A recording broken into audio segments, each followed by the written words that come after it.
Some historians claim the Presbyterians, more than any other single group, were responsible for the American Revolution. Their Scottish background biased them against English rulers. Opposing tyranny was in their genes. The new president of Princeton College was John Witherspoon, a descendant of John Knox, recruited from Paisley, Scotland in 1768.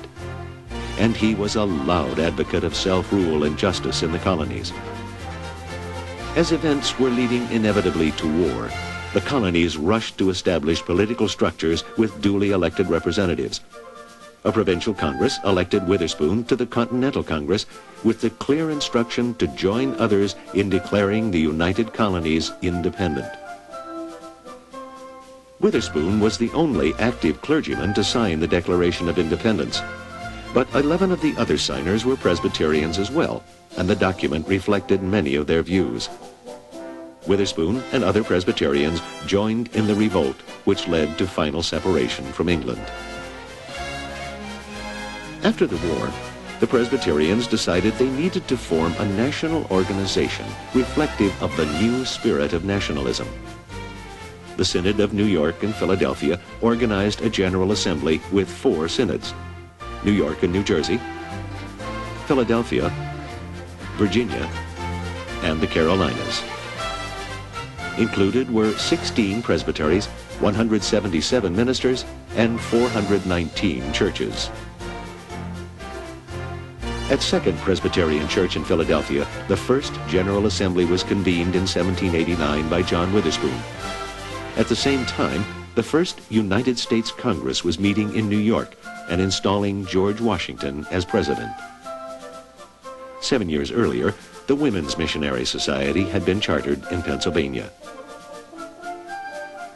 Presbyterian ideas and Reformed traditions clearly influenced the national constitution and the representative form of government. Indeed, the new U.S. Constitution began with the words of Scottish church contracts: "We, the people."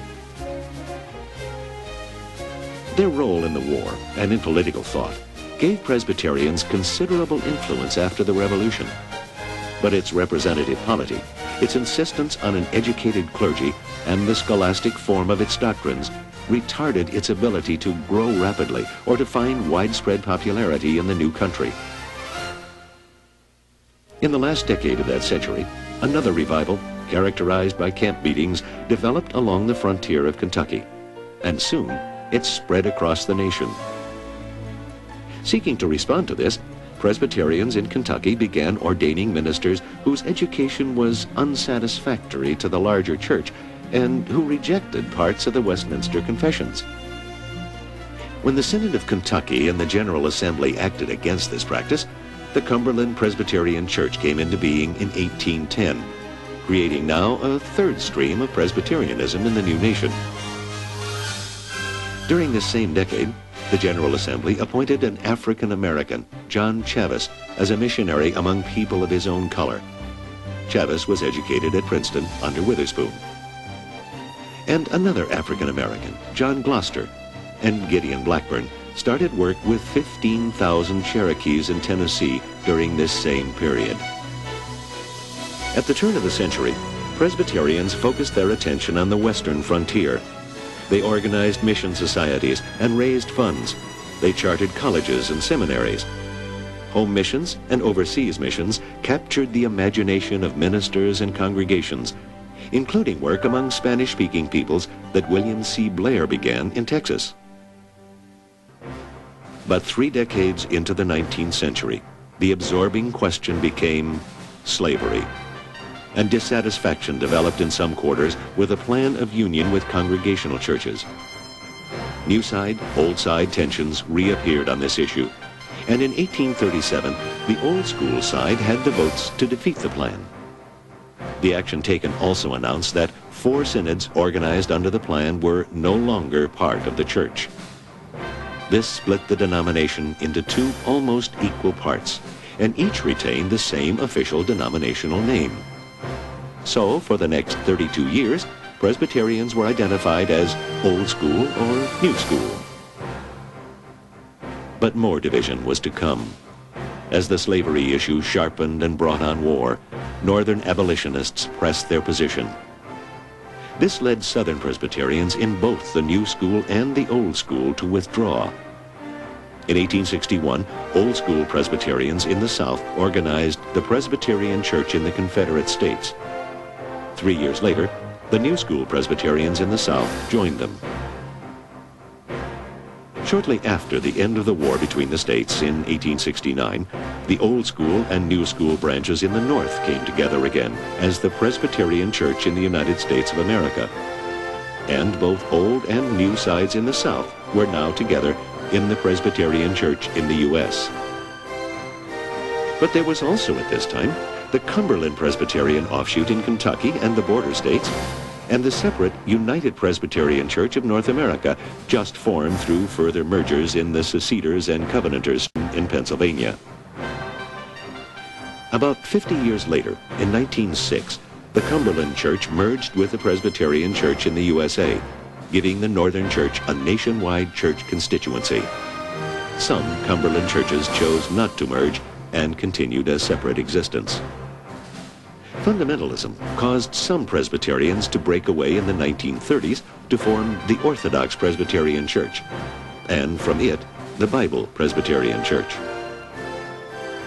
Thus, Presbyterianism in the United States in the first half of the 20th century was in three primary streams: the Presbyterian Church in the United States of America, the Presbyterian Church U.S., Southern, and the United Presbyterian Church of North America, centered in Pennsylvania. Following the example of other denominations, Presbyterians began ordaining women to the office of elder in the 1930s and as ministers in the 1950s. In the expansive days following the Second World War, considerable effort was made to get the three streams together, but new racial tensions in the country upset these efforts. In 1958, two of the streams did merge, the United Presbyterian and the Presbyterian Church in the USA. During joint General Assemblies in Pittsburgh, they became the United Presbyterian Church in the USA. It took another 25 years of negotiating and healing before Southern Presbyterians could join them. But in 1983, in Atlanta, Georgia, they did join with the other Presbyterians to form the Presbyterian Church USA. Would you please vote by standing?